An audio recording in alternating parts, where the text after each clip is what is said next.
हो सकता है किसी, भाई उसके तरीके आप देख लीजिए ना। आदिवासी पेड़ की पूजा करता है, जीवों की पूजा करता है, तो ये कोर तो हिंदू ये आप एक सेकंड, एक चीज है, क्या हिंदुत्व आदिवासियों से पुराना है? नहीं है। हिंदुत्व का ओरिजिन बहुत बाद की चीज है। हिंदू धर्म का जो ओरिजिन है बहुत बाद की चीज है। आदिवासी आपको सबसे आप जिसको भी ले लीजिए, सनातन से पहले की चीज है आदिवासी। आदिवासी देखिए, नहीं, बिल्कुल नहीं। ना आदिवासी सनातन से रिलेट होता है, ना आदिवासी हिंदुत्व से रिलेट होता है, ना आदिवासी इस्लाम से रिलेट होता है, ना क्रिश्चियनिटी से, ना किसी और से रिलेट होता है। आप एक तरफ कहते हैं बटेंगे तो कटेंगे, दूसरी तरफ आप कहते हैं वर्गीकरण होना चाहिए।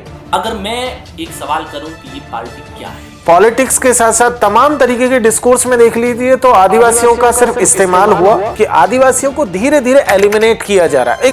बीटीपी से अलग होने की जरूरत, उनके बेटे पार्टी पर कंट्रोल करने लगे, पर डिसीजन नहीं लेती। वो पार्टी के तमाम जो पॉलिसी के जो डिसीजंस हैं, वर्क कल्चर वो तय करते हैं कि हमें कैसे आगे फंक्शन करना है। आदिवासी ही जहां दूसरी पार्टी से प्रतिनिधित्व ला रहे हैं, तो वो आदिवासियों का प्रतिनिधित्व नहीं हुआ। आप उनकी जमीनें लगातार छीन रहे, आप उनका जंगल छीन रहे, आप उनका पहाड़ छीन रहे, आपने उनकी नदी सुखा दी। ये 47 विधायक लोकसभा में हैं, क्या किसी ने हसदेव की बात की? क्या फर्ज नहीं बनता बाप का कि इस मुद्दे को उठाया जाए? इस ढीलों के लिए अलग रीजन ये बीटीपी के एजेंडे में, तो फिर बाप का एजेंडा उनसे अलग कैसे? आदिवासी हिंदू नहीं है तो वो लेफ्ट के करीब नजर आती है। बाप की आइडियोलॉजी है किसके करीब? बांसवाड़ा में खदान है, पीने के पानी की क्या स्थिति? माही डैम, पानी के पीने का बहुत क्राइसिस है। आप जो आदिवासी परिवार की बात कर रहे हैं, उसमें आप एससी और एसटी दोनों को काउंट कर रहे हैं, सिर्फ एसटी? इसमें फिट नहीं है आदिवासी, उसकी मान्यता एकदम से अलग है। उदयपुर से सांसद हैं फिलहाल मन्नालाल रावत जी, उनकी कास्ट उनके सर्टिफिकेट में ऑफिशियली मीणा लिखी है, वो भील है। आप थावरचंद को ले लीजिए, टाइटल मीणा है लेकिन वो भील है। ये दरअसल एक तरीके से भील वर्सेस मीणा करने की एक कोशिश है बीजेपी की। फिर कौन से वर्गीकरण की बात हो रही है? जाती है टाइटल कौन सा? बड़े चेहरे, राजकुमार रोड, प्रदेश अध्यक्ष रोड, राष्ट्रीय अध्यक्ष। कांग्रेस के साथ गठबंधन आपका टूटा, लोकसभा चुनाव में था। अब वो आज के टाइम में आदिवासी पार्टी भले कहे कि हमने कब था, तो उन्होंने दिया था, लेकिन था ना, आपने उसमें चुप्पी साधे रखी। ये तो नहीं कहा कि हमको गठबंधन नहीं चाहिए, फिर ये टूटा क्यों? उन्होंने समर्थन मांगा था, हमने अपना समर्थन एक्सटेंड किया है। आदिवासी एरिया में पहला चैलेंज किसे मानते? भाजपा, कांग्रेस? दोनों है, दोनों है।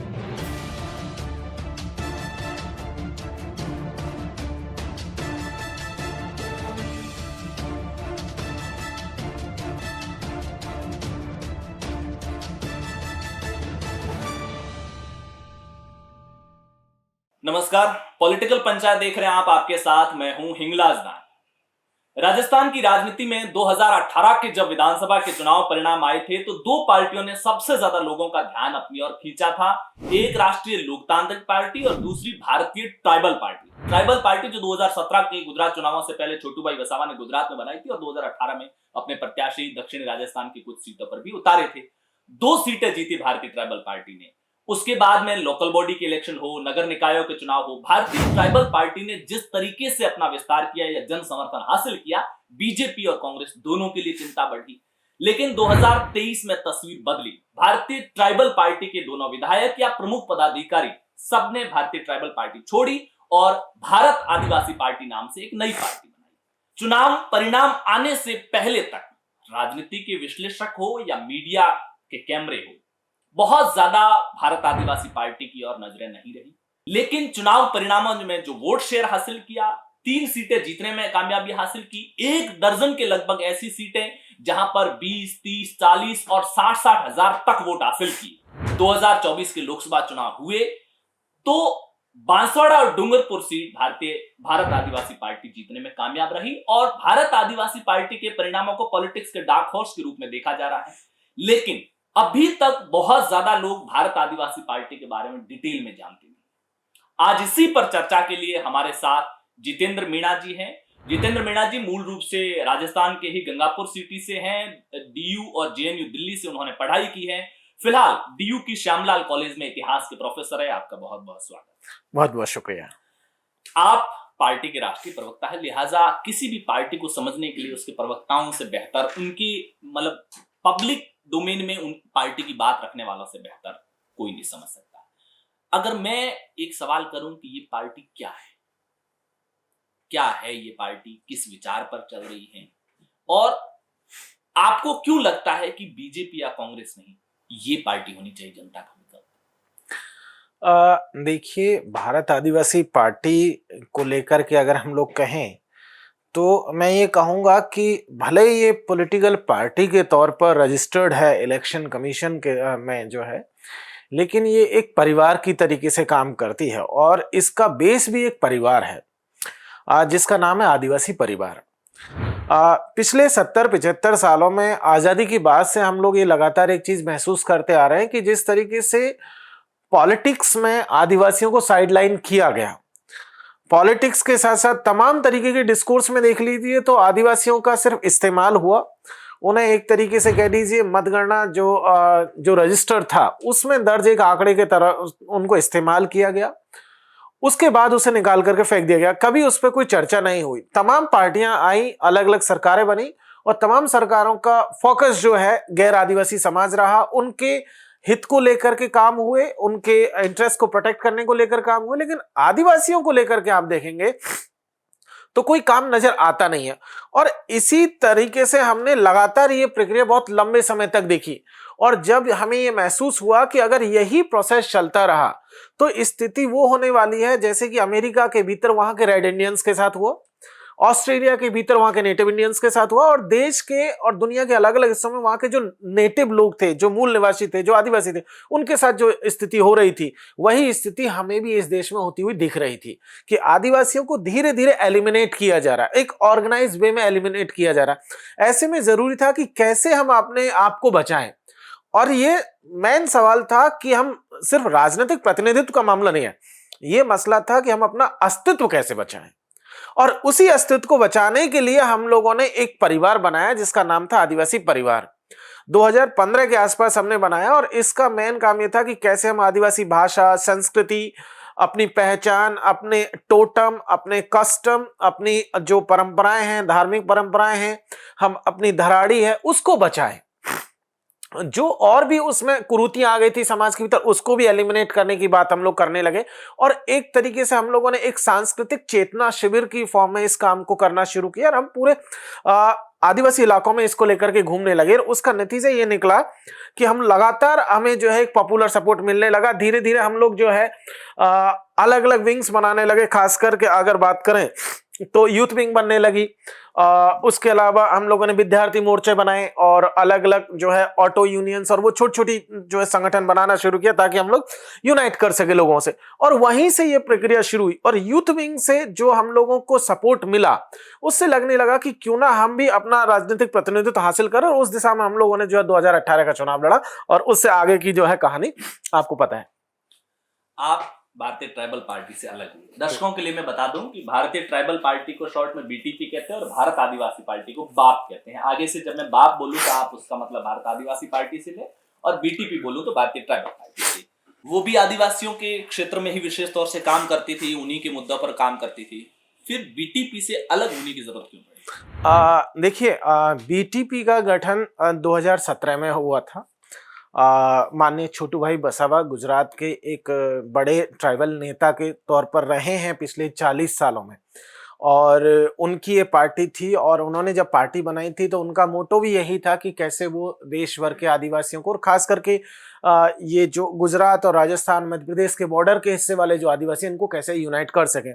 लेकिन हमने देखा कि कुछ समय बाद छोटू भाई बसावा क्योंकि एक उम्र दराज, उनकी उम्र भी जो है अब लगभग 75 से 80 साल के ऊपर है, उनके बेटे पार्टी पे कंट्रोल करने लगे। और जब बेटों ने कंट्रोल करना जब पार्टी को शुरू किया तो उन्होंने बाकी तमाम जो लोग थे उनको धकियाना शुरू कर दिया।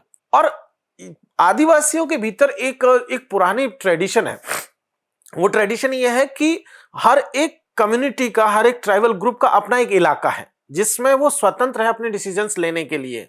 और इसी विचार को लेकर के बीटीपी में भी जब हम लोग 2017 तक चुनाव लड़ रहे थे स्टूडेंट यूनियंस के, तब हम लोग जब 18 के चुनावों की बारी आई तब भी हम लोगों ने यही कहा था कि हम बीटीपी से सिर्फ सिंबल चाहते हैं, क्योंकि हमें चुनाव लड़ना है। हम सिंबल लेने के लिए गए थे और हमने ये बात हुई थी कि अगर आप हमें सिंबल देते हैं, बट कंडीशन ये रहेगी कि आप राजस्थान के मामलात में दखलंदाजी नहीं करेंगे।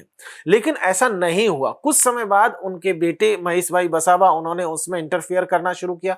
लगातार ऐसे लोगों को पार्टी में लाना शुरू किया जो बीजेपी के जो है प्रत्याशी रहे थे, बीजेपी से विधायक भी रह चुके थे, उनको पार्टी की जिम्मेदारी राजस्थान में दी जाने लगी। और इस सब को लेकर के हमने अपना प्रतिरोध दर्ज कराया। लेकिन क्योंकि तब तक राष्ट्रीय अध्यक्ष के तौर पर महेश भाई वसावा जी आ चुके थे और छोटू भाई जी को संरक्षक बना करके पार्टी से साइड कर दिया गया। और जाहिर सी बात है, जब पॉलिटिकल पार्टी की बात आती है तो राष्ट्रीय अध्यक्ष सर्वे सर्वा होता है, और उन्होंने वही किया जो वो करना चाहते थे। और इस चक्कर में अब ये महसूस किया जाने लगा कि क्योंकि सारा का सारा काम राजस्थान में आदिवासी परिवार का था और पूरे इलाकों में आदिवासी परिवार का काम चल रहा था, तो ऐसे में हम लोगों ने तय किया, आदिवासी परिवार के लोगों ने तय किया कि क्यों ना हम जैसे बाकी विंग्स बना करके चल रहे हैं वैसे हम पॉलिटिकल पार्टी भी अपनी रजिस्टर कराएं। और इसीलिए फिर हम लोगों ने अपनी पार्टी रजिस्टर्ड कराई। और उसको लेकर के आप देखेंगे कि 10 सितंबर 2023 को हमने अपनी पार्टी का ऑफिशियल जो है लॉन्चिंग प्रोग्राम, ये कह लीजिए ऑफिशियल घोषणा, हमने उद्घोष वहां से किया डूंगरपुर की धरती से। और उसके लगभग 2.5 महीने के अंतराल में ही विधानसभा चुनाव हम लोग उतर गए। अध्यक्ष पार्टी का सर्वे सर्वा होता है, आपकी पार्टी का सर्वे सर्वा कौन? हमारी पार्टी में आपको अगर संवैधानिक तौर पे बताऊं तो एक राष्ट्रीय अध्यक्ष है, लेकिन उससे ऊपर एक और बॉडी है जिसका नाम है केंद्रीय एकीकरण समिति, और वो लगभग 25 मेंबर्स की समिति है। और वो समिति तय करती है कि पार्टी को किस तरीके से आगे काम करना है, क्योंकि ये अक्सर प्रॉब्लम्स पार्टी के ढांचे में अक्सर देखी जाती है। कई बार डिसीजन नहीं लेती है, वो पार्टी के तमाम जो पॉलिसी के जो डिसीजंस हैं, वर्क कल्चर वो तय करती है कि हमें कैसे आगे फंक्शन करना है, हमें किस तरीके से इश्यूज को उठाना है, कौन से इश्यूज हमारी प्रायोरिटी पे होंगे, हमें आगे कैसे बढ़ना है, लोगों को कैसे जोड़ना है। क्योंकि कई बार अक्सर ये होता है और नई पार्टियों के साथ अक्सर होता है कि जो बड़े इस राजनीति के जो बड़े मगरमच्छ हैं वो एक व्यक्ति को, और पॉलिटिकली जो लोग पॉलिटिक्स में इन्वॉल्व हैं, कई बार उनके अंदर भी लालच आने की संभावना हमेशा से बनी रहती है। तो हमें ये डर था कि कहीं ऐसा ना हो जाए कि कोई बड़ा मगरमच्छ आकर के हमें हाईजैक करने की कोशिश कर रहा है। अगर मैं कहूं, आपने बड़े लोगों में या समय के साथ लालच की बात की, मैं कहूं कि ट्राइबल पार्टी के बैनर तले कुछ लोगों ने राजनीतिक तौर पर दक्षिण राजस्थान में विस्तार किया, फिर उनके अंदर लालच आ गया कि हम ही सर्वे सर्वा क्यों नहीं हो सकते, और उन्होंने अपनी पार्टी बना ली। देखिए, अगर इसकी बात करें तो क्योंकि पार्टी तो एक फ्रंट है, एक मतलब पॉलिटिकल फ्रंट है, लेकिन जो असल चीज है वो है आदिवासी परिवार। आज की तारीख में आदिवासी परिवार का काम राजस्थान, मध्य प्रदेश, गुजरात, महाराष्ट्र, दादरा नागर हवेली, पूर्वी राजस्थान, झारखंड तक आदिवासी परिवार का काम। आदिवासी परिवार में आपको तमाम कोई भी किसी भी पॉलिटिकल फ्रंट का व्यक्ति आकर के सुन सकता है, बात कर सकता है। उसमें मेनली जो पूरा का पूरा जो फोकस है वो ये है कि हम कैसे अपने आप को जिंदा रखेंगे इस नए एनवायरनमेंट में। तो ऐसे में अगर कोई एक व्यक्ति जो पॉलिटिकली किसी एडवांटेज लेकर के या कोई इलेक्शन जीत करके और वो दूसरी तरफ जाने की कोशिश करे या कुछ भी डैमेज करने की कोशिश करेगा, तो आपका आदिवासी परिवार जो ओरिजिनल ढांचा है उससे उसको कोई ज्यादा फर्क नहीं पड़ेगा। एक व्यक्ति जा सकता, आ सकता है, उससे पार्टी पर और संगठन पर कोई असर नहीं दिखेगा। तो इसलिए कोई खतरे वाली बात। दो बातें कॉन्ट्रडिक्ट हो रही हैं। एक, आपने कहा कि पहले हमारी जो कल्पना थी वो आदिवासी परिवार खड़ा करने की कल्पना थी। दूसरी तरफ आप कह रहे हैं कि ट्राइबल पार्टी के साथ हमारे रिश्ते इसलिए लंबे नहीं चले क्योंकि उन्होंने भाजपा के टिकट पर चुनाव लड़े और चुनाव जीते लोगों को भी साथ में मिलाना शुरू किया। क्या भाजपा के या किसी भी दूसरी राजनीतिक पार्टी के सिंबल पर चुनाव लड़ना उसकी आदिवासी आइडेंटिटी को तो नहीं छीन लेता है ना? बिल्कुल नहीं छीनता, बिल्कुल रह सकता है। बिल्कुल रह सकता है। आदिवासी परिवार तो प्योरली नॉन पॉलिटिकल ऑर्गेनाइजेशन है, वो एक तरीके से कल्चरल फ्रंट है जहां हम लोग आदिवासियों के इंटरेस्ट को प्रोटेक्ट करने की बात करते हैं। भले ही वो आदिवासी पॉलिटिकली किसी भी ग्रुप से ओरिएंटेड हो सकता है, हम तो सबकी बात कर रहे हैं, वो परिवार के तौर पर काम कर रहा है। और पार्टी एकदम से अलग फ्रंट है, ये दो अलग अलग चीजों की हम लोग बात कर रहे हैं। अब अगर पार्टी का कोई एक इंडिविजुअल या कोई एक नेता दाएं बाएं होता भी है तो उससे कोई पार्टी पर या आदिवासी परिवार पर कोई असर नहीं पड़ेगा। ये आपके टिकट कौन तय करता है? केंद्रीय एकीकरण समिति। और उससे भी मजेदार चीज मैं आपको बताता हूं, टिकट का निर्धारण कैसे होता है।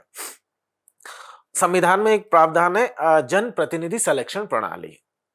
उसमें होता यह है कि आदिवासी पार्टी का अपना संविधान, पार्टी के संविधान में कि पहली कंडीशन यह है कि आपको उसी कॉन्स्टिट्यूंसी का निवासी होना जरूरी है। अगर आप विधानसभा चुनाव लड़ रहे हैं तो जिस विधानसभा से आप चुनाव लड़ रहे हैं आप उसी के निवासी हैं, तभी आप वहां पर कंटेस्ट कर सकते हैं, पहली चीज। दूसरी चीज, पार्टी का जो ऑर्गेनाइजेशनल ढांचा है उसमें हर बूथ से लगभग हर बूथ पर 5-5, 10-10 लोगों की, कोर लोगों की एक टीम है और वो हर बूथ पर चलती है। तो सबसे पहले बूथ वाइज लोग, जो लोकल लोग हैं, बूथ के लोग हैं, वो तय करते हैं कि उनका उम्मीदवार कौन होगा और वो उसी बूथ का व्यक्ति होगा। और वो 3 नाम अपने से ऊपर वाली यूनिट को भेजेंगे जो कि ब्लॉक लेवल की यूनिट है। ब्लॉक पे सारे बूथों के नाम आएंगे और उनमें फिर इलेक्शन होगा। वहां से फिर 3 नाम ब्लॉक से ऊपर तहसील लेवल पर जाएंगे। फिर तहसील में जितने भी ब्लॉक्स हैं उनके सारे नाम आकर के फिर वहां तय होगा कि कौन 3 का नाम आगे जाएगा। और फिर विधानसभा के लेवल पर 3 नाम पहुंचते हैं और ये 3-3 का प्रोसेस चलता जाएगा। और इसमें डायरेक्टली आपका जो तय कर रहा है उम्मीदवार, वो वहां का लोकल वोटर है जो आदिवासी पार्टी का कार्य करता है। और जैसे ही वो फाइनल होता है तो जो टॉप 3 है उसमें जो टॉप होगा वो आपका उम्मीदवार होता है। और जो बाकी के जो 2 लोग होंगे वो उसके सपोर्टिव एलिमेंट्स होंगे, जो उसका स्टार प्रचारक होगा, स्टार मैनेजर। ब्लॉक से 3 नाम गए तहसील में, तहसील से 3 नाम गए विधानसभा में। ये जो ब्लॉक और तहसील लेवल पर जो वोटिंग होती है, इस कौन तय करता है या कमेटी खुद डिस्कशन से तय करता है? ये एक्चुअली होता यह है कि सबसे पहले आपकी प्रोसेस लगभग 2.5-3 महीने पहले शुरू हो जाती है। सब बूथ्स पर बोल दिया जाता है कि आप अपने इलेक्शंस शुरू कीजिए, आप अपनी प्रोसेस शुरू कीजिए। बूथ लेवल की मीटिंग्स होनी शुरू हो जाती है। बूथ के लोग, जो उस बूथ के जो उम्मीदवार हैं, वो वहां पर वोटिंग करवाते हैं और वहां का रिजल्ट आगे भेजते हैं और ऐसे ये तय होता हुआ चला जाएगा। जी। अच्छा, चलिए, आपने आदिवासियों की बात की। मुझे एक चीज थोड़ा सा मेरे जहन में ये सवाल था कि चाहे वो बीटीपी के दौर में हो, चाहे वो बाप के दौर में हो, बाप ने इस बार 27 उम्मीदवार उतारे, पिछली बार भी ऐसे ही कुछ उम्मीदवार उतारे थे। 27 सीटों पर लड़ी, इस बार 3 सीटें जीती थी। राजकुमार रोत, उमेश मीणा और थावरचंद बाद में जयकृष्ण पटेल विभागी द्वारा से जीत गए। अब आप चुनाव लड़ रहे हैं जो ट्राइबल की रिजर्व सीटें, रिजर्व सीटों पर ज्यादातर आप चुनाव लड़ रहे हैं। रिजर्व सीटों से तो वैसे भी आदिवासी ही एमएलए बनेगा, तो मतलब आदिवासियों के अधिकारों की बात तब तो थोड़ी सी साउंड करती हुई नजर आए जब वहां पर आदिवासी बहुल इलाकों में नॉन आदिवासी अगर एमएलए बन रहा हो, एमपी बन रहा हो, तो बात हो कि भाई हम इस एरिया में ज्यादातर वोटर हमारे हैं, लेकिन हमारे को प्रतिनिधित्व नहीं मिल रहा है। आदिवासी ही जहां दूसरी पार्टी से प्रतिनिधित्व ला रहे हैं, तो वो आदिवासियों का प्रतिनिधित्व नहीं हुआ। नहीं, हमने प्रतिनिधित्व की बात ये नहीं कही कि हम ही सिर्फ आदिवासियों का प्रतिनिधित्व कर रहे हैं। मैं बिल्कुल भी ये बात नहीं कह रहा हूं, हम कुछ और बात कह रहे हैं। मैंने जहां से बात शुरू की कि आदिवासी अस्तित्व खतरे में है। पॉलिटिक्स में पिछले अगर मैं बात करूं तो आज की तारीख में, जी बिल्कुल, मैं समझाने की कोशिश करता हूं आपको। जैसे लोकसभा में 47 सीट्स हैं जो शेड्यूल ट्राइब्स के लिए रिजर्व हैं, 47, और बाकी और भी सीटें हैं जहां डोमिनेटेड है या फ्री, जो जनरल सीट से भी लोग इलेक्ट होकर करें, वो एक अलग मामला, लेकिन 47 हैं। उसके अलावा पूरे देश भर में अराउंड 478 के आसपास सीटें हैं असेंबली की जो शेड्यूल ट्राइब के लिए रिजर्व है। देश भर में मैं बात करूं, राजस्थान में लगभग 25 सीटें हैं। लेकिन आप देखिए कि जब भी कोई आदिवासी मसले का बात आई, जो आदिवासियों का मुद्दा आएगा, जैसे कि आज की तारीख में आदिवासियों के कौन से मुद्दे सबसे बड़े जो कह रहे हैं कि आप उन इश्यूज के बेसिस पे बताइए कि कैसे खतरे में। हसदेव में जंगल कट रहा है, लगभग 1,80,000 हेक्टेयर का जंगल है। ये वो इलाका है जिसे लंग्स ऑफ छत्तीसगढ़ कहा जाता है। ये वो इलाका है जहां से सारी चीजें, पूरा सेंट्रल इंडिया का जो इकोसिस्टम है वो तय होता है। पिछले 12-13 साल से वो जंगल कट रहा है। ये वो इलाका है जो प्योरली जो है शेड्यूल 5th इलाके में आता है, जो कॉन्स्टिट्यूशन का शेड्यूल 5th इलाका है, जो पेशा से कंट्रोल हो रहा है, जहां ग्राम सभाएं हैं, वहां से ट्राइबल रिप्रेजेंटेटिव भी है, लेकिन वहां से जिस तरीके से आदिवासियों को भगाया गया, जिस तरीके से उन्हें खत्म किया जा रहा है, मैं सिर्फ 10-12 साल का एग्जांपल दे रहा हूं, और इस पूरे इलाके में पूरा इकोसिस्टम डिस्टर्ब करके आदिवासियों को वहां से खदेड़ दिया गया। जैसा हसदेव में हो रहा है वैसा ही सिलगेर में हो रहा है। सिलगेर भी छत्तीसगढ़ का पार्ट है। लगभग 2.5 साल से, जब से किसान आंदोलन पार्ट 1 शुरू हुआ था, तब से सिलगेर के भीतर आदिवासी धरनारत है, आज भी बैठा हुआ है। हजारों की तादाद में लोग धरने पर बैठे हुए हैं सिर्फ जंगल को कटने से बचाने के लिए, लेकिन किसी की कोई सुनवाई नहीं है। जंगल किसको जा रहा है? 3 जगह जंगल जा रहा है।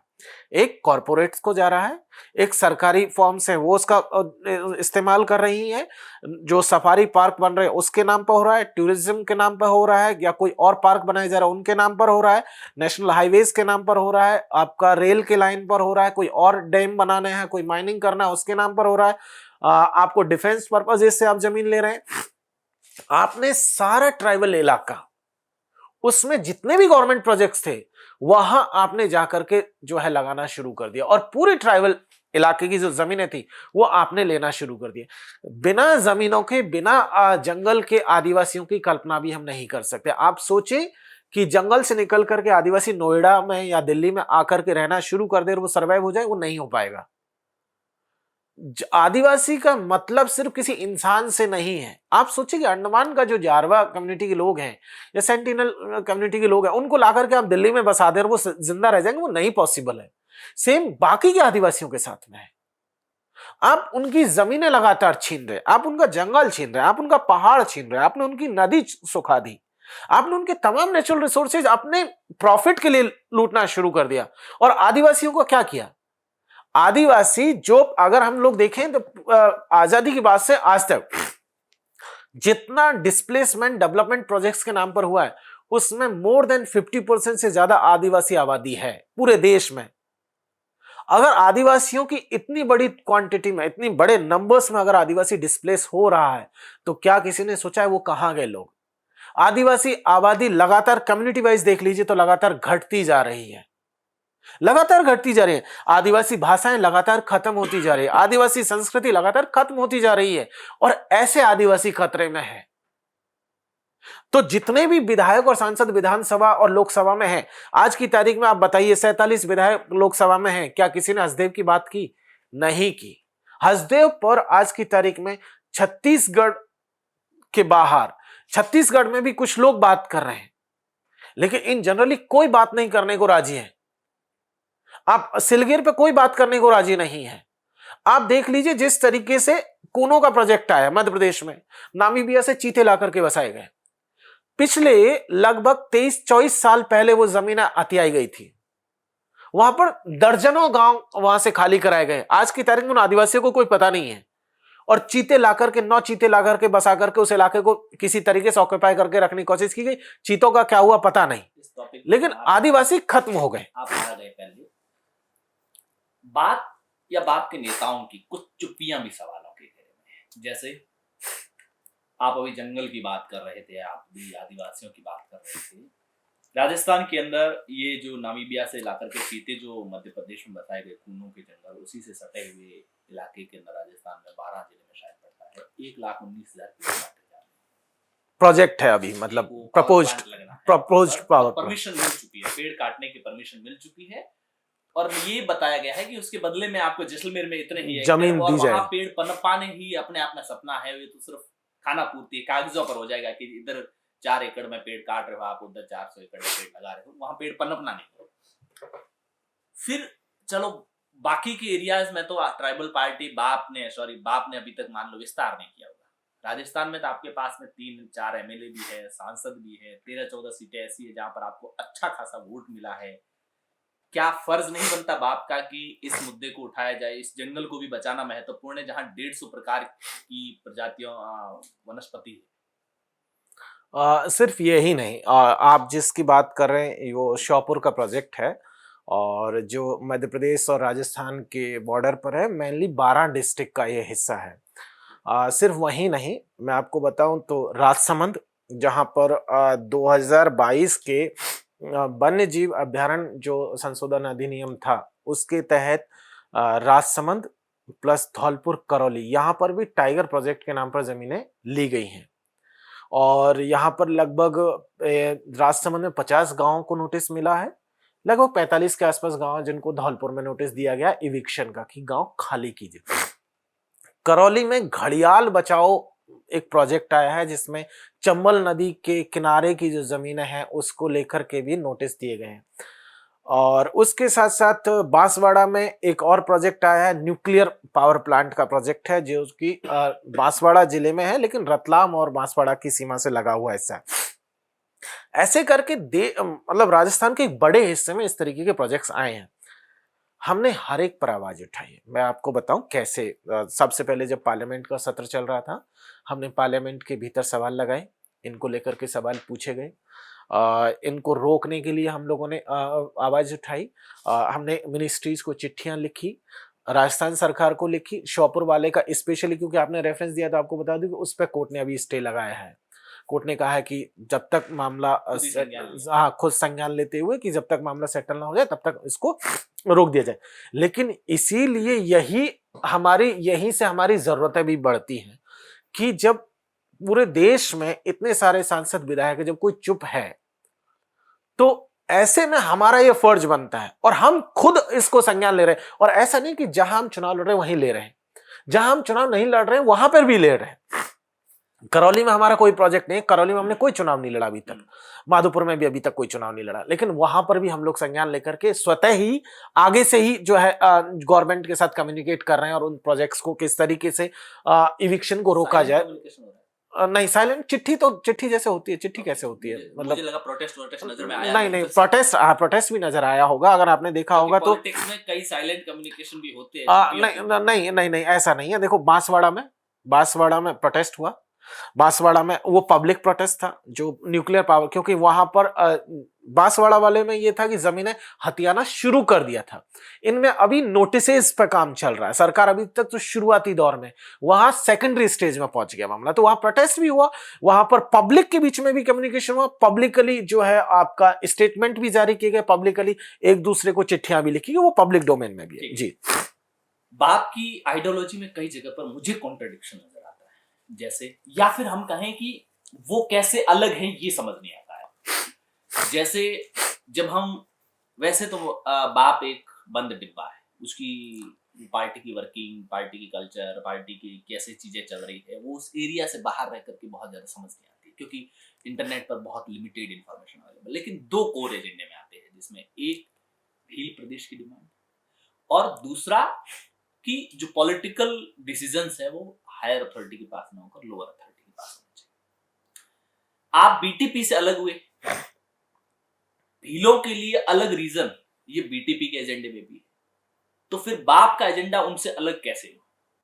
देखिए, दो चीज है। अगर सबसे पहले भील प्रदेश की बात करें तो भील प्रदेश बीटीपी का एजेंडा तो एक पॉलिटिकल एजेंडा तो है, ये बात सही है, लेकिन आप देखेंगे तो उससे पहले भी भील प्रदेश का अगर टेरिटोरियल एग्जिस्टेंस की बात करें तो मैप की शक्ल में 1896 के आसपास पहली दफा एक एडमिनिस्ट्रेटिव टेरिटरी के तौर पर दिखती है अंग्रेजी हुकूमत के दौर में, जिसे भील टेरिटरी के नाम से दर्ज किया गया और उसका एक सेपरेट एडमिनिस्ट्रेशन है, सेपरेट उसका सारा कुछ चीजें दिखती भी। जैसे भील टेरिटरी वैसे ही गोंडवाना लैंड भी दिखता है, और ये वो सारी वो टेरिटरीज है जहां जिस कम्युनिटी के द्वारा डोमिनेट की जा रही थी। तो ये जो टेरिटरी जिसको हम भील प्रदेश कह रहे हैं, इसमें लगभग 43 के आसपास डिस्ट्रिक्ट शामिल हैं, जिसमें राजस्थान, मध्य प्रदेश, गुजरात और महाराष्ट्र का हिस्सा शामिल है, नॉर्दर्न महाराष्ट्र तक का हिस्सा।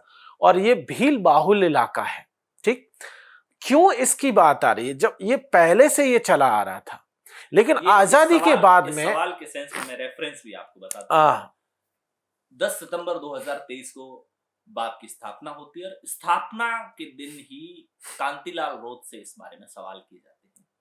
तब कांतिलाल रोध कुछ अलग डेफिनेशन देते हैं। वो जिस एजेंडे की बात करते हुए नजर आते हैं, वो कहते हैं कि उसका उन्होंने नाम भीलिस्तान रख दिया, जो एक मुल्क की फील देता है कि वो जैसे पाकिस्तान, किर्गिस्तान, तजाकिस्तान अलग तरह का देश हो, वैसे भीलिस्तान उनका नाम है। हम भील प्रदेश की बात करते हैं भारत के अंदर। जब उनकी मैं बाइट सुन रहा था, वो इस सवाल का 1 से 1.5 मिनट का जवाब, तो मुझे लग रहा था कि कभी कभी बाप राष्ट्रवाद के करीब नजर आती है, कभी कभी जब वो ये बयान देती है कि आदिवासी हिंदू नहीं है, तो वो लेफ्ट के करीब नजर आती है। बाप की आइडियोलॉजी है किसके करीब? नहीं देखो, इसको किसी के करीब लाने की जरूरत है नहीं। मैं आपको बात करूं तो बीएपी जो बात कर रही है वो आदिवासियत के कोर की बात कर रही है। अगर नाम की बात करें तो आप उसको भील खंड रख लीजिए, भीलिस्तान रख लीजिए, भील प्रदेश रख लीजिए, या भील टेरिटरी, कोई अंग्रेजी नाम भी सोचना है तो वो भी सोच सकते हैं, वो कोई बड़ी चीज नहीं है। लेकिन मसला क्या है, पहली चीज क्या है कि आखिर ये क्यों आ रही है, डिमांड क्यों है, इसके पीछे की वजह क्या है? क्योंकि आप देखेंगे तो ये वो इलाका है हिंदुस्तान का, अगर देखेंगे तो खास करके वेस्टर्न पार्ट में, अगर देश के नक्शे में देखेंगे तो इस इलाके में बहुत रिसोर्सेज हैं, बहुत सारी चीजें हैं, लेकिन ये इलाका हिंदुस्तान में सबसे पिछड़े इलाकों में भी शामिल है। शहरिया इस इलाके में, भील इस इलाके में, भिलाला इस इलाके में, गौंड इस इलाके में, सारे लगभग ज्यादातर कम्युनिटीज यहाँ पर हैं, लेकिन सबसे पिछड़ा हुआ हिस्सा भी यही इलाका है। यहाँ के रिसोर्सेज का इस्तेमाल कोई और कर रहा है। बांसवाड़ा में बांध बना हुआ है, पानी का इस्तेमाल किया जा रहा है सूरत और अहमदाबाद और बंबई में कारखानों में, लेकिन बांसवाड़ा के लोगों को पीने का पानी नहीं मिल रहा है। बांसवाड़ा में खदान है, पीने के पानी की क्या स्थिति? माही डैम स्थिति क्या आम लोगों पानी का पीने का बहुत क्राइसिस है, बहुत सा बड़ा क्राइसिस। वाटर क्राइसिस के तौर पर मोटे तौर पर बाड़मेर जैसलमेर नहीं, बाड़मेर जैसलमेर का जो क्राइसिस है वो तो सबको पता है, लेकिन जैसे दक्षिणी राजस्थान है वैसे ही पूर्वी राजस्थान का हिस्सा है जहां पानी का भयंकर क्राइसिस है, पीने का बहुत क्राइसिस है। पूर्वी राजस्थान की बात करेंगे तो पानी पीने के लिए जो जितना मिनिमम पानी चाहिए हमें, वो लगभग 500-600 फीट पे ग्राउंड वाटर शुरू होता है पीने लायक। खेती के लिए तो आपको 1000 पे जाना पड़ेगा, 1000 फीट नीचे आप जाओगे तब जाके पानी मिलेगा सिंचाई के लायक, और वो भी 2 साल 3 साल 4 साल चलने लायक होता है। उसमें भी जरूरी नहीं है कि फर्स्ट अटेम्प्ट में ही आप सक्सेसफुल हो जाएंगे, सेकंड और थर्ड में भी हो सकता है आप फेल कर जाए। वो तो एक चीज हो गई। सेम सिचुएशन लगभग बांसवाड़ा और डूंगरपुर की है। लगातार ग्राउंड वाटर जो है वो नीचे जाता जा रहा है। पहली चीज, आपके पास और फैसिलिटीज नहीं है, तमाम तरीके की योजनाओं की बात कही गई, लेकिन वहां फैसिलिटीज नहीं पहुंची आज भी। आम लोगों घरों से कितना दूर से पानी लाना? अगर मैं बात करूं तो एक एवरेज आप मान के चलिए तो कम से कम 4 से 5 किलोमीटर एवरेज। लाने के लिए अलग अलग माध्यम है, कोई साइकिल से ले आता है, कोई सर से ले आता है, कोई जानवरों पे लाद लाता है, कोई गधों पे ले आता है, जिसके पास जो क्योंकि अब अगर पहाड़ी आपकी एक पहाड़ी पे जाना है तो नीचे से अगर आप पानी लेकर के आएंगे तो सर पे लाना भी तो एक मुश्किल परेशानी का काम है ना, और डेली आपको चाहिए। तो आप क्या करते हैं, नीचे से लेकर के आते हैं, और भी किसी अगर आपके पास और भी कोई चीज है तो उसमें भी ले आएंगे, आप साइकिल पे ले आएंगे, ठीक है, तो आपको पानी ऊपर तक लेकर के जाना है। ठीक है, भील प्रदेश की बात कर रहे थे। भील प्रदेश मोटे तौर पर दक्षिणी राजस्थान, मध्य प्रदेश का कुछ हिस्सा, महाराष्ट्र से होते हुए गुजरात के कुछ हिस्सों तक। ये पार्टी भील प्रदेश के जो इलाके हैं, एक कथित मैप जो सामने है, या फिर एक आइडियल मैप जो एक दिया हुआ है सामने, ये वाला भील प्रदेश हो सकता है, संभावित भील प्रदेश जिसकी बात की जाती है, जहां पर मेजोरिटी में। तो क्या आदिवासी पार्टी भील प्रदेश के दायरे में आने वाली सीटों पर ही चुनाव लड़ेगी? क्योंकि पिछली बार इन्होंने मध्य प्रदेश में भी आदिवासी पार्टी ने चुनाव लड़ा था। मध्य प्रदेश के अंदर 8 सीटों पर चुनाव लड़ी थी। एक जो कमलेश्वर डोडिया जीते हैं, सैलाना जो रतलाम की सीट है, बांसवाड़ा से 60-65 किलोमीटर की दूरी पर ये विधानसभा क्षेत्र पड़ता है, वहां से एक आपका एमएलए मध्य प्रदेश में जीता है। तो आपका जो पॉलिटिकल विस्तार का दायरा है, ये भील प्रदेश के दायरे के अंदर रहेगा या पूरे राजस्थान बाकी इलाकों में मिलेगा? नहीं, केवल राजस्थान ही नहीं, हम लोग इस बार मध्य प्रदेश में भी चुनाव लड़े थे। अभी फिलहाल हम लोग झारखंड में चुनाव लड़ रहे हैं। लगभग हम लोगों ने 16 से 17 सीटों पर झारखंड में हम आज की तारीख में चुनाव लड़ रहे हैं।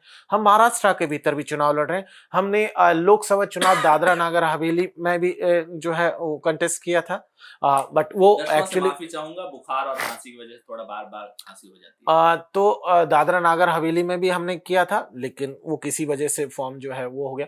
लेकिन अगर हम देखें तो हम सिर्फ भील टेरिटरी तक, भील प्रदेश तो एक आइडियल एक सिचुएशन हो गई, लेकिन हम लोग पूर्वी राजस्थान में भी हम लोगों का विस्तार हो रहा है।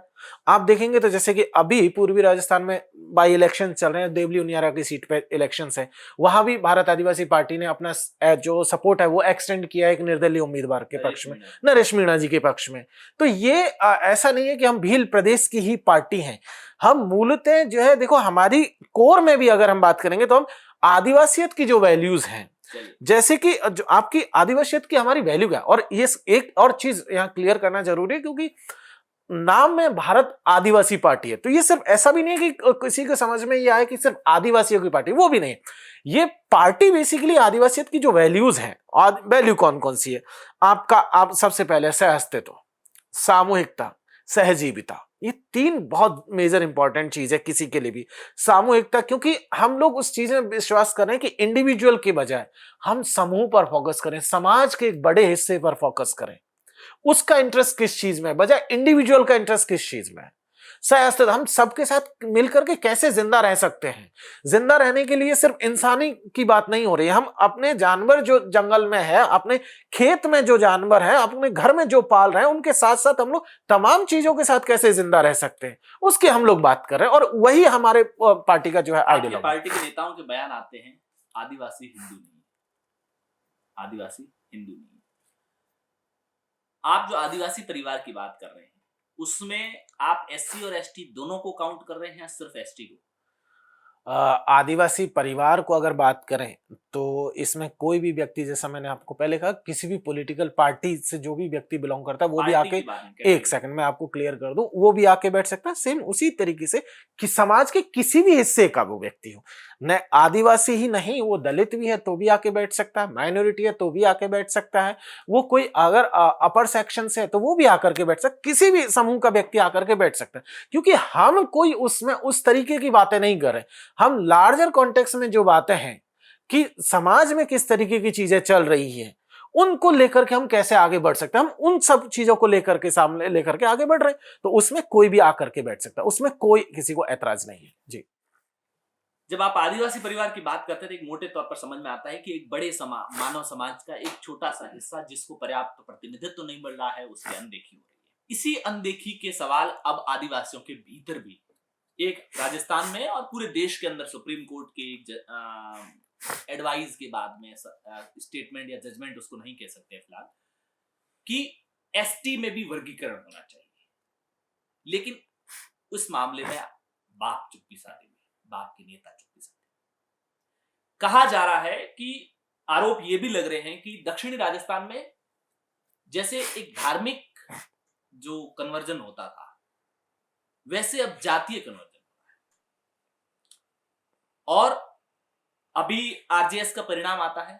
कुछ लोग ये आरोप लगाते हैं कि एसटी के लिए रिजर्व 24 सीट है, 24 के 24 जागीरदार मीणा चुने जाते हैं। लेकिन बाप के नेता उस उपवर्गीकरण जिसे अपन कोटे में कोटा कहे, उसके खिलाफ क्या? देखो, आपके दो सवाल, पहला सवाल कि आदिवासी धर्म कोड को लेकर के, देखिए इस देश में और दुनिया के किसी भी हिस्से में आप चले जाइए तो धर्म का जो अस्तित्व है वो मानव समाज के, सभ्यता के विकास होने के बहुत बाद में आता है, बहुत बाद की चीज है। आदिवासी समाज पहले से रहता आया है, उसके अपने टोटम है, उसके अपने कस्टम है, उसकी अपनी एक प्रक्रिया है, उसकी अपनी एक पूजा पद्धति है। मुझे नहीं पता कि आपकी अपनी धराड़ी क्या है, आपकी अपने लिए टोटम में कौन सा ऐसा पेड़ है, कौन सा ऐसा पक्षी है, कौन सी ऐसी बेल है जिसको आपका समाज सबसे ज्यादा प्रेम करता है, जिसको काट नहीं सकता, जिसको पूजता है। मुझे नहीं पता, लेकिन आदिवासी समाज में आज भी है, और वो अलग अलग किस्म के पेड़ हैं, अलग अलग जानवर भी हो सकते हैं, अलग कीट पतंगे भी हो सकते हैं, बेल भी हो सकती है, कोई कोई झाड़ी भी हो सकती है। तो आप देखेंगे तो आदिवासी जो ये पूरा का पूरा धर्म का जिसे हम लोग आज की तारीख में कोट एंड कोट धर्म कहते हैं, उससे बहुत पहले की चीज है। इसीलिए हम लोग कहते हैं कि आदिवासियों का कोई धर्म नहीं है जिसको आप आजादी के बाद में जो धर्म की परिभाषा गढ़ी गई कि भाई आपके लिए आदिवासी मतलब धर्म कौन कौन से, तो बोले कि 5-6 धर्म हैं, हिंदू मुस्लिम सिख ईसाई जैन बौद्ध, बस यही धर्म है। आदिवासी इसमें फिट नहीं बैठता है, इसमें फिट नहीं है आदिवासी। उसकी मान्यता एकदम से अलग है, उसकी पूजा पद्धति एकदम से अलग है, उसके टोटम कस्टम एकदम से अलग है।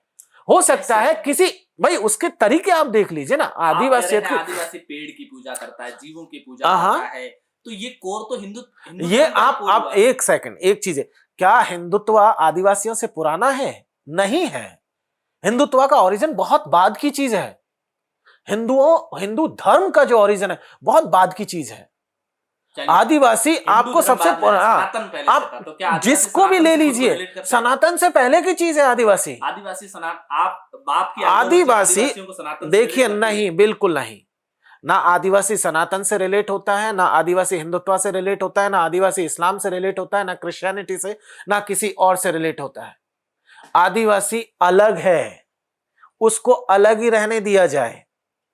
उसके लिए आप अगर कोई धर्म की बात करना चाहते हैं, आप उसके लिए आदि धर्म कर सकते हैं।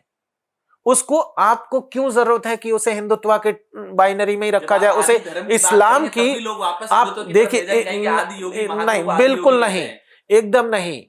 आप और कोई नाम रख लीजिए, लेकिन आप अगर इसको देखिए, ये जो पॉलिटिक्स है, धर्म की जो पॉलिटिक्स पिछले कई दशकों में जिस तरीके से राइज हुई है, धर्म की जरूरत क्यों पड़ रही है? क्योंकि किसी को एक का एनिमी बनाना है, और इसीलिए उसका एक पॉलिटिकल कॉनोटेशन है, उसका पॉलिटिकल यूज करके आप चाहते हैं कि आपकी संख्या बढ़कर के दिखे। हम आपकी लड़ाई के पार्ट नहीं है। आपको धर्म बचाना, आप बचाइए, हमें नहीं बचाना आपका धर्म। हमको अपने आप को बचाना है। जब आदिवासी का जंगल लूट रहा है, आदिवासी की जमीन लूट रही है, तो कौन सा धर्म है जो उनको बचाने के लिए आगे आ रहा है?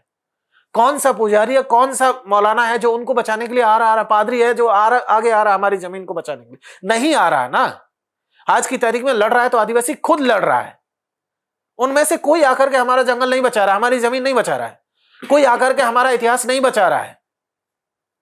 वो चाह रहे हैं कि हम जाकर के उसका धर्म बचा। हमें नहीं बचाना उसका धर्म, हमको अपने आप को बचाना है, और हम वही कर रहे हैं। इसलिए हम आपके ये जो पूरा का पूरा धर्म का जो फ्रेम है उससे बाहर है। आप अपनी लड़ाई जिससे लड़ना है लड़ते रहिए, हमें नहीं लड़नी आपकी लड़ाई। लेकिन इसीलिए मैंने मेरा दूसरा सवाल किया कि आप जिस लड़ाई की बात कर रहे हैं, इस लड़ाई के अंदर फिर अब नए सिरे से एक लड़ाई और उपवर्गीकरण की शुरू हो गई। अब आते हैं उपवर्गीकरण के मामले पर। कॉन्स्टेंट असेंबली की डिबेट जब चल रही थी, संविधान के बनने के पहले की मैं बात बता रहा हूं, और तब एसटी और एससी का मसला रिजॉल्व हुआ था रिजर्वेशन के मसले पर। जो आर्टिकल 341, 342 का जो डिस्कशन है, उसमें बहुत क्लियर कट कहा गया था कि आदिवासी कौन है, और एससी जिसे हम लोग आज की तारीख में एससी कह रहे हैं, वो कौन है, उसकी बहुत क्लियर कट परिभाषाएं दी गई थी। और उसी बेसिस पर रिजर्वेशन का भी प्रोविजन आया था। जब आप किसी को कहते हैं कैटेगराइजेशन, कि आपका उपवर्गीकरण, तो क्या आप ये मानते हैं कि देश में जो जाति है वो खत्म हो चुकी है? नहीं खत्म हुई है। आप जिस वर्गीकरण की बात कर रहे हैं, आप दरअसल वर्गीकरण किस लिए करना चाहते हैं? क्योंकि आप एक तरफ कहते हैं बटेंगे तो कटेंगे, दूसरी तरफ आप कहते हैं वर्गीकरण होना चाहिए। ये आप ही के सेंटेंस है। मतलब सरकार जिस तरीके का जो एक पॉलिटिकल माहौल है, सामाजिक आंदोलन भी चल रहा है दक्षिण राजस्थान के अंदर। एक युवा नेता है अरविंद भील करके, युवा नेता नहीं, वो एबीवीपी के अध्यक्ष हैं, एबीवीपी के ऑफिशियल जो मेंबर हैं। वो झालावाड़ में काफी वहां पर भीड़ भी जुटी थी, जिसके बाद में कई स्टेट लेवल की मीडियाज ने, विशेष सोशल मीडिया पर उस प्रोटेस्ट को जगह भी दी थी। तो वो कह रहे हैं कि साहब, जैसा मैंने एग्जांपल दिया, एसटी रिजर्व आरजेएस में 24 सीटें, 24 के 24 मीणा चुने जाते हैं और जागीरदार मीणा चुने जाते हैं। एक भी दूसरी भील, गरासिया, सहरिया, कई जातियों का और उदाहरण दिए जाते हैं, उनका सिलेक्शन नहीं होता है। आईएएस का रिजल्ट आता है, 13 लोग चुने जाते हैं कोटे से, 13 में से 10 जागीरदार मीणा चुने जाते हैं।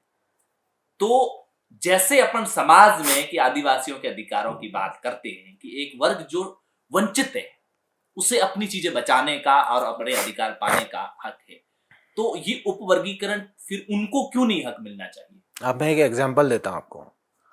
उदयपुर से सांसद हैं फिलहाल मन्नालाल रावत जी। उनकी कास्ट उनके सर्टिफिकेट में ऑफिशियली मीणा लिखी हुई है, वो भील है। आप उनको किधर काउंट करेंगे? इस सवाल पर मैं आने वाला था। मैं एक जस्ट एग्जांपल के तौर पे मैं बता रहा हूं। पिछले वाले सलूम्बर के विधायक, उनका टाइटल सरनेम मीणा है, वो भील है। आप उनको अगर टाइटल की लाइन पे काउंट करेंगे तो मीणा काउंट करेंगे, जबकि वो मीणा नहीं है, वो भील है। आप थावरचंद को ले लीजिए, टाइटल मीणा है लेकिन वो भील है। हमारे सलूम्बर के प्रत्याशी को ले लीजिए, टाइटल मीणा है लेकिन वो भील है। तो ये टाइटल में मीणा के पीछे अब मैं आपको बताता हूं। यहां अगर देखेंगे तो मीणा, जैसे आप देखेंगे तो चौधरी एक टाइटल है। वो मुसलमानों में भी इस्तेमाल होता है, वो हिंदुओं में भी इस्तेमाल हो, रिलीजन वाइज। कास्ट में देखेंगे तो वो लोअर कास्ट में भी इस्तेमाल हो रहा है, वो ओबीसीज में भी हो रहा है, कुछ अपर कास्ट के लोग भी चौधरी का इस्तेमाल करते हैं। सेम इसी तरह सिंह टाइटल है। सिंह टाइटल बहुत सारी जगहों पर इस्तेमाल हो रहा है। मीणाओं के केस में भी देखेंगे तो राजस्थान में मीणा जो टाइटल है उसको आप कास्ट से मत देखिए, वो कास्ट से मत देखिए। पूर्वी राजस्थान में बात करेंगे तब तो एक जगह, फिर अगर लोकेशन वाइज देखेंगे, लेकिन अगर जैसे जैसे आप साउथ की तरफ बढ़ेंगे तो वहां कास्ट से ज्यादा वो टाइटल के तौर पे इस्तेमाल हो रहा है। ठीक, तो अब और दूसरी चीज जिसको आप करें जागीरदार मीणा है, कैसे पता चला कि ये जागीरदार मीणा है? कैसे पता चलेगा? मीणाओं में भी देखेंगे तो आप देखेंगे कि तो लगभग जो है 10-12 जो है टाइप्स के मीणा तो अकेले राजस्थान में दिख जाएंगे, अकेले राजस्थान में दिख जाएंगे। कैसे हम तय करेंगे कि कौन जागीरदार है, कौन जमींदार है, कौन पडियार है, कौन रावत है, कौन क्या है? नहीं तय कर सकते। और रिजल्ट में तो कहीं नहीं लिखा होता कि ये जागीरदार था कि पडियार था कि रावत था कि कौन सा मीणा है, जमींदार है, चौकीदार है, कौन सा, नहीं तय कर सकते। तो ये जो आप सवाल पूछ रहे हैं, ये सवाल एक्चुअली आप जहां से उठा रहे हैं, ये वही अरविंद भील और बीजेपी की उसी लाइन से आ रहा है। ये दरअसल एक तरीके से भील वर्सेस मीणा करने की एक कोशिश है बीजेपी की, और बहुत लंबे समय से की जा रही थी, एक कम्युनिटी के विरोध में दूसरी कम्युनिटी को खड़ा करने।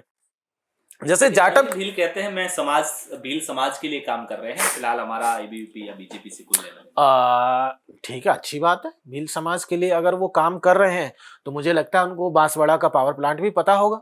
उन्हें राजसमंद में जो 50 गांवों को जो बेदखल करने का नोटिस मिला लोगों को, वो भी उनको पता होगा। उसके साथ साथ निम्बाहेड़ा में जो चल रहा है उसका भी उनको पता ही होगा। वहां भी भीलों की बात हो रही है, तो क्या उनको लेकर के बात हो रही है? नहीं हो रही। आप दरअसल, और दूसरी चीज, इंटरेस्टिंग चीजें देखिए कि जिस वर्गीकरण की बात हो रही है तो राजस्थान में तो टीएसपी है, टीएसपी नॉन टीएसपी है ना। ट्राइबल सब प्लान के तहत 4 डिस्ट्रिक्ट का रिजर्वेशन एकदम से अलग है। जहां से अरविंद भील आते हैं उसका रिजर्वेशन ऑलरेडी अलग है, 2003-4 से अलग है, आज से नहीं। वहां की सीटें अगर हम देखेंगे तो टीएसपी इलाके की जो सीटें हैं उसमें 45% सीटें टीएसपी की शेड्यूल ट्राइब के लिए रिजर्व है। उसमें जो नॉन टीएसपी इलाके का जो शेड्यूल ट्राइब का व्यक्ति है वो जाके नौकरी नहीं कर सकता है। जितनी भी नॉन गजेटेड पोस्ट हैं वो सारी की सारी 45% रिजर्व है, 5% एससी के लिए रिजर्व है। ओके, तो वहां आप देखिए, ये सरनेम वाला विवाद तो सोशल मीडिया पर राजकुमार रोत के नाम के साथ भी चल रहा है। क्या विवाद चल रहा है? मतलब आपके भारत आदिवासी पार्टी के कई विधायकों विधायक प्रत्याशियों के नामों के साथ में ये है कि वो मूल रूप से मीणा है, लेकिन अपने नाम को बदल करके वो भीलों के भी वोट हासिल करना चाहते हैं। इस तरह की सोशल मीडिया की चर्चा है। ठीक है, ये देखो आज जो और सोशल सोशल मीडिया की चर्चाएं भी एक बड़े तबके के माइंडसेट को तो इम्पैक्ट करती है। बिल्कुल, ये देखो ये एक पूरा का पूरा प्रोपेगेंडा मशीनरी है जो चल रही है, ठीक है, और लगातार चल रही है। आप ऐसा कुछ नहीं है कि सिर्फ अकेले राजस्थान में चल रही है, वो मध्य प्रदेश में भी चल रही है, गोंड वर्सेस भील की लेकर के, वो हरियाणा में भी चल रही थी वाल्मीकि वर्सेस जाटव को लेकर के, वो यूपी में भी चलती है यादव वर्सेस गैर यादव को लेकर के, वो जाटव वर्सेस नॉन जाटव को लेकर के, वो बिहार में भी हर जगह चलती है, वो ऐसा कुछ नहीं है। ठीक है। तो ये सोशल मीडिया की चर्चाएं तो चलाई जाती हैं ताकि एक पॉलिटिकल एटमॉस्फेयर तैयार किया जा सके, और वो पॉलिटिकल एटमॉस्फेयर ये है कि कैसे एक कम्युनिटी के खिलाफ दूसरी कम्युनिटी को खड़ा किया जा सके, क्योंकि बीएपी की जो बात है वो बेसिकली आदिवासियों को यूनाइट करने की बात है। हमारा एक स्लोगन है, एक तीर एक कमान, आदिवासी एक समान। अब जब हम लोग आदिवासी एक समान की बात करते हैं तो उसमें पूरे देश का आदिवासी आता है, पूरे देश का आदिवासी। तो ये जो स्लोगन है जिसके तहत, और जब हम लोग बात करते हैं कि हम आदिवासी परिवार के तहत काम कर रहे हैं, एक परिवार के तहत, तो जो यूनिटी बनती है वो यूनिटी आरएसएस और बीजेपी के लिए खतरा पैदा करती है, और वो खतरा पैदा करती है तो उस यूनिटी को ब्रेक करने के लिए वो कभी कि भाई इनका सरनेम ये है, कभी वर्गीकरण का एजेंडा, कभी कोई और एजेंडे के नाम पर वो आपके बीच में आते हैं और उस यूनिटी को ब्रेक करने की कोशिश करते हैं। अगर वर्गीकरण की बात है, वर्गीकरण पहले हो चुका है, टीएसपी नॉन टीएसपी का वर्गीकरण पहले से है, 20 साल से ऊपर हो गए हैं, फिर कौन से वर्गीकरण की बात हो रही है? क्या है? जाति है, टाइटल है? कौन सा? रोत। गोत्र है, गोत्र है। हाँ, भीलों का गोत्र है। अब आप जैसे परमार है, सब बराबर है, जैसे परमार है, सब बराबर है, तो 3 बड़े चेहरे, राजकुमार रोत, प्रदेश अध्यक्ष रोत, राष्ट्रीय अध्यक्ष रोत। प्रदेश अध्यक्ष रोत, राष्ट्रीय अध्यक्ष रोत, हाँ, और राजकुमार अगर मतलब सांसद एक ही बने हैं तो वो भी राजकुमार रोत। अब इसको अगर देखेंगे गोत्रों में एक ही गोत्र को सारे पद नहीं, ये बहुत नाइंसाफी हो जाएगी बाकी लोगों के साथ में। उमेश डामोर है हमारा एक विधायक, जयकिशन पटेल है, थावरचंद मीणा टाइटल के साथ है, जितेश कटारा है जो हमारा प्रत्याशी है, जो 84 प्रत्याशी वो कटारा है। चलिए, तो ये एकदम से अगर हम टाइटल्स के साथ जाएंगे तो ये नहीं है कि पर्टिकुलर गोत्र का व्यक्ति है तो उसे एडवांटेज मिल रहा है या उसी को ही प्रमोट किया जा रहा है, ये नहीं है। 3 बड़े अगर हायरार्की में तय किया जाए तो राष्ट्रीय अध्यक्ष, फिर प्रदेश अध्यक्ष और फिर एकमात्र पार्टी का सांसद। प्रदेश अध्यक्ष कौन है? रमेश महिड़ा जी हैं। रोत नहीं, चलिए कांति भाई वो राष्ट्रीय सदस्य हैं। अच्छा, पार्टी की जो राष्ट्रीय कार्यकारिणी उसके सदस्य हैं कांतिलाल राउत जी, और प्रदेश अध्यक्ष है वो रमेश महिड़ा जी हैं, राष्ट्रीय अध्यक्ष मोहनलाल राउत जी हैं। अब आते हैं राजस्थान में पार्टी की आगामी रणनीति पर। कांग्रेस के साथ गठबंधन आपका टूटा, लोकसभा चुनाव में था। अब वो आज के टाइम में आदिवासी पार्टी भले कहे कि हमने कब माना था, वो तो उन्होंने दिया था, लेकिन था ना, आपने उसमें चुप्पी साधे रखी, ये तो नहीं कहा कि हमको गठबंधन नहीं चाहिए, फिर ये टूटा क्यों? और आगे क्या? देखिए, 2 चीजें आप समझिए, पार्टी जब बनी तब भी आप देख लीजिए, तब भी हमारे एजेंडा जो बहुत क्लियर है कि हम आदिवासी इंटरेस्ट की बात कर रहे हैं, और राजस्थान में आप देख लीजिए 2 ही पार्टी की सरकार रही है आज तक पिछले 75 ईयर्स में, कांग्रेस और बीजेपी दोनों की, ठीक है। अगर आदिवासियों की बात की होती, कांग्रेस बीजेपी या कोई भी तीसरा धड़ा ने अगर बात करती तो शायद बीजेपी की जरूरत भी नहीं पड़ती, जरूरत ही नहीं पड़ती, लेकिन आदिवासियों की बात हुई नहीं। पॉलिटिक्स में आप देख लीजिए कि पिछले अगर 70-75 साल का डिबेट उठा करके देख लीजिए, कोई ऐसा बड़ा इशू, टॉप 10 इश्यूज उठा करके देख लीजिए, टॉप 50 इश्यूज उठा जिसमें एक भी इशू आदिवासियों से जुड़ा हुआ, अगर कोई भी एक भी इशू है तो मैं, आप जो कहेंगे मैं मान जाऊंगा। लेकिन इसी तरीके से मात्र पार्टी ने दिया या प्रचार करने भी जाएगी पार्टी? अब उन्होंने समर्थन मांगा था, हमने अपना समर्थन एक्सटेंड किया है। अगर वो हमारी तरफ से कोई स्टार प्रचारकों की लिस्ट मांगी जाएगी तो हम एकदम जाएंगे, बेहिचक जाएंगे, इसमें कोई ऐतराज वाली बात नहीं है, क्योंकि हम अगर किसी के साथ हैं तो ये पब्लिकली शो करने में भी हमें कोई दिक्कत नहीं है कि हम आपके साथ में हैं। जब आप कोर आदिवासी एजेंडे को लेकर के चलते हैं, तो जब उदयपुर से ऊपर की तरफ जाएंगे, मारवाड़ की तरफ या जयपुर और आसपास के बेल्ट में, तब क्या सिर्फ आदिवासियों के वोट पर आप सीटें जीत पाएंगे? नहीं, बिल्कुल नहीं। तब आप देखिए हमने क्या कहा शुरू से, देखिए मैंने कहा कि आदिवासियों की जो वैल्यूज हैं उन पर हम लोग चल रहे हैं। अगर कोई व्यक्ति जो जो पार्टी का जो कॉन्स्टिट्यूशन है, अगर उसको फॉलो करने को राजी है, अगर वो जेपीएससी के थ्रू चुन करके चुनाव लड़ने को राजी है, वो पार्टी कॉन्स्टिट्यूशन के अकॉर्डिंगली अगर बिहेव करने को राजी है, तो हमें कोई आपत्ति नहीं है। आदिवासियत की जो आप डेफिनेशन बता रहे हैं ना, अगर उस हिसाब से तो मैं भी अपने पुरखों को तलाश करता हुआ जाऊंगा तो आदिवासी में। बिल्कुल। फिर तो सब एक ही हुए, फिर आप अलग कैसे? नहीं, फिर आपको उसमें टेकना भी तो होगा, आपको टेकना भी होगा। आप, ये नहीं हो सकता है कि आप अपनी मनी मशल की पावर को लेकर के या कोई और प्रिविलेज को लेकर के आए। आदिवासियों में एक बहुत सिंपल परंपरा है, आदिवासियों में आज भी हमारी जो बैठकें होंगी, जितनी भी आपने पॉलिटिकल अगर कवरेज आज तक किया होगा, रैलियों का भी, तो उसमें देखिएगा तो आपको मंच वैसा नहीं मिलेगा जनरली जो पार्टियों का होता है। यहाँ एक जाजम होती है, जाजम में नीचे एक पट्टी बिछाई जाएगी, सब लोग उस पर बैठेंगे, चाहे नेता हो चाहे कार्यकर्ता हो, कोई स्पेशल कुर्सी आपको नहीं देखने को मिलेगी। स्टेज भी होगा तो सब नीचे बैठने को मिलेगा, और सब लोग बराबर तरीके, सबको बराबर का स्पेस मिलेगा, सबको बराबर का टाइम मिलेगा। ये भी नहीं कि कार्यकर्ता है उसको कम टाइम है, नेता है तो उसको ज्यादा टाइम मिलेगा बोलने का, वो भी नहीं है, सबको बराबरी का स्पेस मिलेगा। अगर कोई व्यक्ति इनके साथ, इन वैल्यूज के साथ अगर हमारे साथ आता है, तो वो चाहे माइनॉरिटी तबके का हो, चाहे एससी तबके का हो, चाहे ओबीसी हो, चाहे कोई अपर कास्ट व्यक्ति हो, हमें कोई आपत्ति नहीं होगी। आदिवासी एरिया में पहला चैलेंज किसे मानते हैं, भाजपा कांग्रेस? दोनों है, बांसवाड़ा डूंगरपुर दोनों है। सिर्फ डूंगरपुर बांसवाड़ा क्यों, पूरे देश भर में देखिए, डूंगरपुर बांसवाड़ा तो हो गया, अब तो देश की बारी है, राजस्थान की बारी है। आप दोनों तरफ देख लीजिए, पूर्वी राजस्थान में देख लीजिए, पूर्वी राजस्थान में आपका एक बड़ा हिस्सा है आदिवासी समाज का, लेकिन वहां किस तरीके की राजनीति चल रही है, कुछ चंद परिवार हैं, और वो कांग्रेस में भी है, वो बीजेपी में भी है, जो मनी मशल की पॉलिटिक्स पे चलते हैं। आप जेएनयू डीयू से आपकी पढ़ाई रही, आप प्रोफेसर है फिलहाल, आपको ये पॉलिटिक्स और आदिवासी पार्टी से जुड़ने का ये कहां से? देखिए, आप देखिए तो जब आप एकेडमिक्स में होते हैं, तो एकेडमिक्स में भी एक ही चीज पर फोकस होता है कि जो प्रॉब्लम है उसका रूट कॉज क्या है। अब जब हम लोग पॉलिटिक्स में देखते हैं, और क्योंकि हम लोग मैं आदिवासी समाज से आता हूं, तो मेरी पहली प्रायोरिटी यह है कि मेरे समाज की क्या स्थिति है। तो मैं देखता हूं कि मेरी समाज की सच में स्थिति बहुत खराब है, और मेरा समाज सच में एग्जिस्टेंशियल क्राइसिस से जूझ रहा है, अस्तित्व के संकट से जूझ रहा है। आज की तारीख में लगातार उसको जो है बेदखल किया जा रहा है, हर चीज से वो बेदखल है, वो इतिहास की किताबों से बेदखल है, वो अपने कस्टम टोटम से बेदखल है, उसकी कल्चर से बेदखल कर दिया गया, उसकी भाषा से उसे बेदखल कर दिया गया।